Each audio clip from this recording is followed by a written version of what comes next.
Hey everybody, this is Roberto Blake helping you create something awesome today.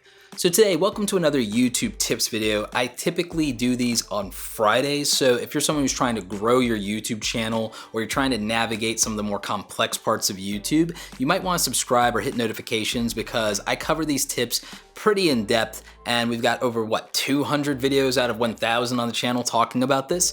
So let's jump into today's video. Today, I want to talk to you about how to get your first 100 subscribers in 2018. I've done a video covering this topic of how to get your first 100 subscribers. I've even covered how to get your first 1,000 and 10,000, but those videos are a little bit old. And while I don't really feel the fundamentals of YouTube have changed if you're a small YouTuber just starting out when it comes to getting those initial subs, a lot of people have asked if I can give an update to this video and more information, and I definitely feel I can do that, and even talking about some things you have not heard before. Now, before I get into how to get the first 100 subscribers, I think we have to talk about the YouTube Partner Program and monetization. In 2018, YouTube updated their rules and policy, and you may not be aware of this, but you used to be able to monetize as a small YouTuber back in 2013 and up without having to meet any special requirements. It meant you could start making money on YouTube right away. And while it's obvious that you wouldn't make really any money at all when you're just getting started and you don't have an audience and you're not getting views yet, it was an incentive that just made people feel really good about, starting a YouTube channel and like they could make it on YouTube. That has since changed, and the new requirement is that you have to get 1,000 subscribers and you have to get 4,000 hours of watch time. And while that might seem intimidating, it's not something that's impossible for you as a small creator, and there are plenty of videos on this channel that can help you. I'll link up to the playlist of, YouTube channel tips right up here so you guys can check those videos out. I want to concentrate this video on tips you haven't heard before, so let's start with some things that maybe people aren't being honest with you about. Let's start with things that you may not be doing very well on your YouTube channel. If you're a small YouTuber, you've been doing a few videos and you haven't gotten to 100 subscribers yet, or if you're a new YouTuber just starting out, you haven't made any videos yet, maybe this will help you avoid some of these issues. One of the most important things you can do for your YouTube channel is have a niche, have a clear, specific thing that your YouTube channel focuses on and doesn't deviate from. That is extremely important. And just choosing a genre like gaming isn't necessarily having a niche. You need to get even more specific than that. Is this FPS gaming? Is this, horror video games? Is this dating sims? Is this, fighting games? Is it gaming news? What's your thing? When it's not clear what your channel is about, or your channel's all over the place and it's not focused, when you're, doing 10 different random things at the start, it's very hard to build momentum and to gain a following because we only want what we want from you. The days are long gone when you can just start out as a personality on YouTube, assuming you don't have a social media following elsewhere, and it's especially difficult if you just aren't used to being on camera and you haven't figured out your on-camera presence and charisma yet. These are usually actually the most important things that determine whether a channel is successful or not. It's about the person and about the personality, but we need a clear focus that we can wrap our head around there. And a lot of you don't provide that.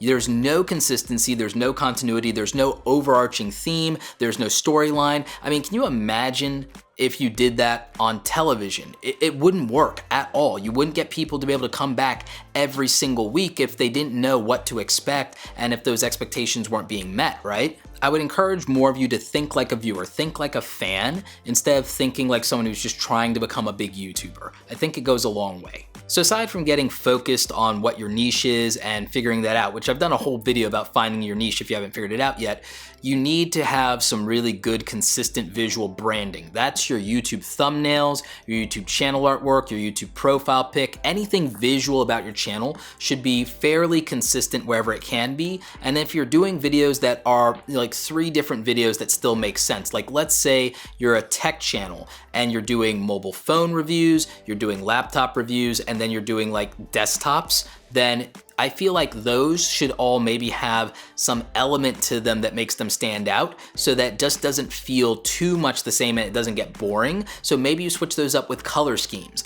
A lot of times you guys can tell when I'm doing a YouTube related video because I use a lot of red in those thumbnails, and I usually wear a red t-shirt on camera. These are subtle little tricks that go a long way. When you're first getting started on YouTube, far too many of you are relying on YouTube to do all the work to promote and market your channel. It's why so many of you say that YouTube hates small YouTubers or YouTube doesn't do anything to help small YouTubers. And I have a counter argument.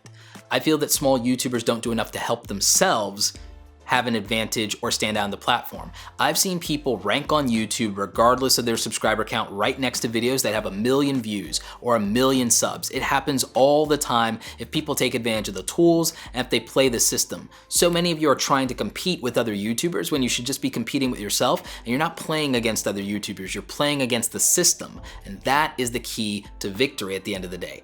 I ended up growing on YouTube because I took advantage of the YouTube system. I read literally the YouTube Creator Playbook, and I sat there and I looked at every single menu in the YouTube dashboard and tried to figure out what it meant. And while I don't think you need to go that far per se, I think that a lot of you are jumping into YouTube with no understanding of it. Think of YouTube the same way you would think of picking up a sport or a musical instrument. You would have no expectations than the first 5 or 6 months of effort in playing a sport that you're supposed to actually be good about it, like compared to people who have been doing it for like 5 or 6 years. There's really very few people who have the raw talent to compete like in their first year with people who've been at it for 5 years or a decade. So maybe you need to like temper those expectations. There are people who've been on YouTube a long time and never broke 5,000 subscribers. And it's not always that they're making bad content, it's that they're maybe not playing the game as well as they could, and it also could be a matter of a certain threshold of talent. There's a threshold of talent that might be able to get you to 1,000. There's another threshold of talent that might get you to 10,000, 100,000, 1 million, 10 million. It's about growth, and it's also about what your potential is, and you might have to accept that the niche or genre or thing that you do or your ability to do it might have some limitations to it, and that's okay. Your thumbnails and channel artwork are an opportunity for people to understand what your content is all about. So really take advantage of this. I built something I call the YouTube Starter Kit. If you guys are interested and you want to invest in your YouTube channel, I literally put together like over 150 Photoshop downloads so that you could go ahead and hack your way to better YouTube thumbnails that like compete with bigger channels from like day one. And I also did the same thing with YouTube channel artwork and things like YouTube end cards and all kinds of graphics and things like that. So it's a big graphics pack and you get over 150 downloads for like 99 bucks. It's a steal. But more importantly, I also put a few tips and a few helpful things in here like, 100 video ideas and also where you can get royalty-free music. You see, when you want to make good YouTube videos, the first thing you have to do is get somebody to click on a video. And what gets someone to click on a video? Well, a good title that's emotionally compelling and interesting or search-friendly. And then a thumbnail that delivers on the promise of that title. The title and the thumbnail are a promise, and then the video just has to deliver on that. When I see a lot of small YouTubers who say they can't make it, I go to their channel and guess what happens? I see not great thumbnails, I'll click on one just to see what the video is like, and then I see a really good video that was packaged with a very crappy thumbnail that undermined the video. It threw the video completely under the bus, and sometimes the title has nothing to do with what's in the actual video. It was someone trying to be cute or clever instead of just giving me context, giving me something that respects my time and says, hey, here's what you're gonna get if you click on this video. That would have respected my time and it would have been something that gave them a much better shot at getting my view and getting my subscription. Some final thoughts on getting your first 100 subscribers. Don't try and cheat. Don't go out and buy subs. Don't do sub for sub. It doesn't help you. You need a quality community because that first 100 subscribers might feel hard to get, but that core initial loyal audience are going to be your ride or dies. They're going to support you when things get hard and when things are feeling discouraging and when you want to quit the platform. Those 100 people will always be there. And also, I've done public speaking. I can tell you that being in a room full of 20 people, 50 people, 100 people is a lot of people, and it could be intimidating. And so never cry yourself to sleep at night over the number of views that you're getting because every single one of those is a person, and those people deserve good content too. And if you're the person giving it to them, then great. Keep engaging with those initial supporters. Ask them to leave comments. And specifically, go ahead and tell them that you would love for them to subscribe and tell them what they can expect if they subscribe to you. Give them a reason. I've told you guys that, hey, maybe once a week, I put out a video that helps YouTubers specifically. So if you want to subscribe, you should grab that. You know, that's what can help you from this channel. But I have so much other things that I can offer you on this channel. But if I get you in the door with the YouTube content, maybe I keep you around and maybe you watch other videos. Maybe you don't.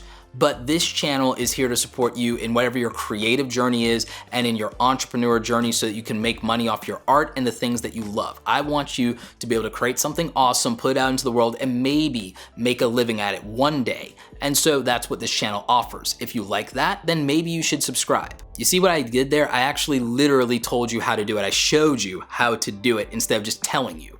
I gave you guys a real example of how you can have a compelling message that makes people subscribe to you. So, you know, take that for what it's worth. I really feel that a lot of you as small YouTubers, you can make good content. You can build a real community, but I don't think that many of you are giving yourself the chance. And I think you have to stop relying on the YouTube platform to do everything for you. You need to go out there and you need to be hitting up Twitter. You maybe need to grow a following on Instagram too. And that can seem like a lot, but again, if you really want to do YouTube, it's going to be more work than you've ever imagined probably in your life. It's probably going to require more effort of you and be more demanding than any other challenge that you've faced up until now if you've never played in the digital arena before. If you're a hustler, that just lit a fire under you. And if you're not, and you're a glass half empty person, then I apologize because that was probably wildly discouraging and makes you not want to do this. Because I believe so much in tactical and practical advice, I'm gonna give you one last tip, and this one's about content strategy, and then we're gonna close out this video because it's longer than I wanted it to be. My last tip for you is to start your channel and do not upload 10 videos at once in the same day. In fact, never in your life, if you're a small YouTuber, upload more than one video in the same day, all right? I know a lot of people think that they can do that and it's a good idea. It's a horrible idea. So first of all, that's a warning. What I'm gonna recommend you do is that you maybe make 10 videos the first month in your channel, maybe 15. You make them in advance and you release them a little bit of time apart, you know, maybe a day or two apart. And you launch your channel like that in the first 30 days. And then you promote and market it without being spammy in social media.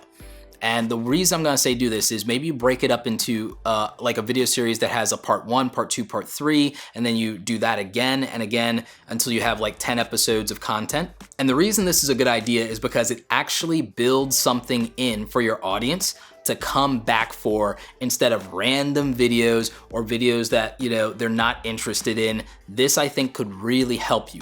I'm also gonna link to a bunch of tools and resources in the description for you that I've used to grow this YouTube channel to almost 300,000 subscribers since I started going hardcore in July 2013. Like everybody else, I started a YouTube channel sooner than that, but I didn't do anything with it. I mean, you can see for yourself, but I started doing weekly content for real and being a real YouTuber in 2013 because I was consistent. So I think if you put out consistent content that people want, and I think if you make it something that makes sense to subscribe to because you're getting more of what you want, then you guys have a better shot at growing your YouTube channel. And I think you can get those first 100 subscribers pretty quickly if you follow this advice. Question of the day, what's your favorite thing about the YouTube community and what is your least favorite thing about the YouTube community? I would love to know in the comments. I want to hear from you. Like this video if you like it, don't forget to subscribe, check out the other awesome stuff on the channel. Also, make sure you're checking out the YouTube starter kit. As always, you guys, thanks so much for watching and don't forget, go out there and create something awesome today. Take care.